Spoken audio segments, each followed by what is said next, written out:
Magwawala talaga ako pag walang justice, bro. Uy, Jairus! Gusto ko yung tapang nila at ninadapt nila to, ha. Uy, good choice, ha. Good choice si Jairus. Please, bigyan nyo ng justice to. Umaariba talaga yung entertainment industry sa Pilipinas, no?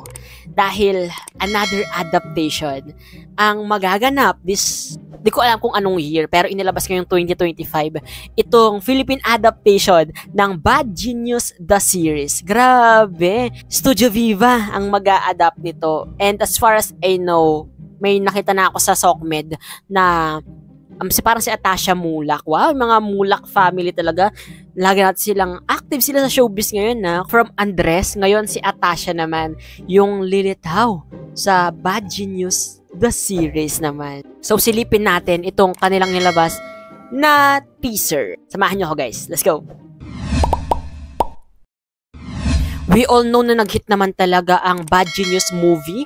At the same time, ang Bad Genius the series ng Thailand. Tapos, inadapt niya siya from different, as far as I know, sa mga different countries, no? So, panoorin natin ito. Let's go. In 2017, a Thai movie shocked the world.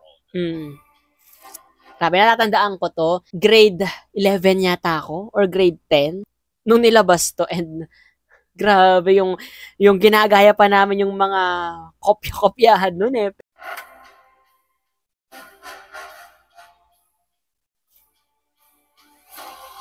Grabe yung success talaga din itong Bad Genius movie. In 2020, its series adaptation hooked the audience episode by episode. Okay. Nilabas to sa GMA.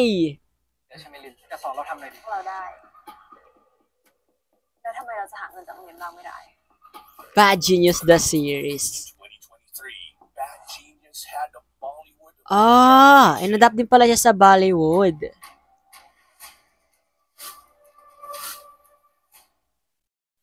Faray. An American movie remake was shown in cinemas. So, movie adaptation naman ng US.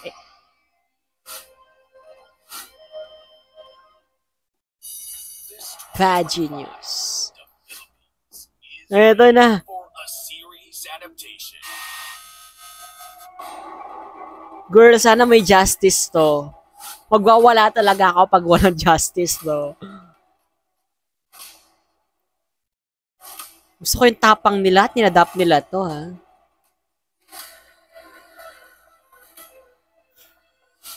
Get ready to beat the system. Bad Genius the series. On Viva One.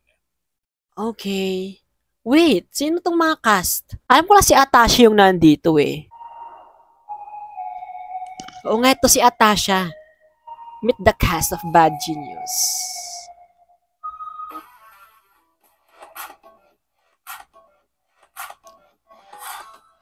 Uy, Jairus! Gab! Lagman. Sino si girl? Di ako ganong familiar.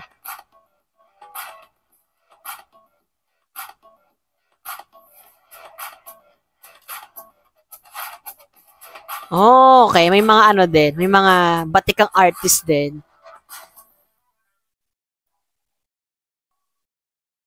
Jairus is Bank. Oy, good choice ha. Good choice si Jairus. Si Gab. Hyacinth as Grace. And si Atasha bilang Lynn.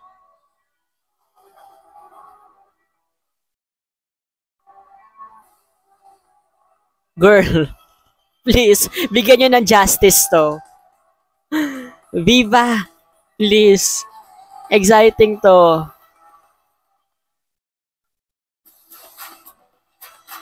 Angas sa mga look nila, ha?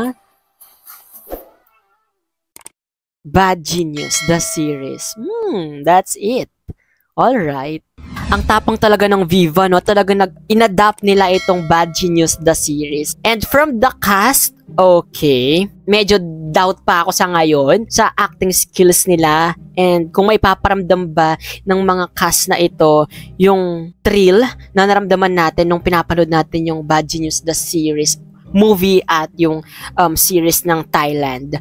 And, well, Jairus, goods. Goods ako sa part na ni Jairus as Bank. Si Lynn at let's hope na mabigyan talaga ng justice to.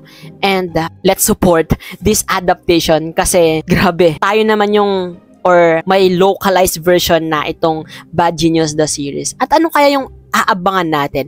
May changes kaya sa plot? Ano kaya yung mga twist na idadagdag nila kung meron man? Kaya nakaka-excite to, no? Kayo guys, anong masasabi nyo dito sa news na magkakaroon ng Philippine adaptation ang Bad Genius the series? Let me know guys in the comment section. Siyempre guys, kung hindi ka pa nakasubscribe sa channel ko, don't forget to hit that subscribe button and that notification bell para lagi kang updated sa mga videos na i-upload ko pa. This has been CJ guys, your man of letters. Stay safe and stay motivated. Thank you for watching guys. Bye!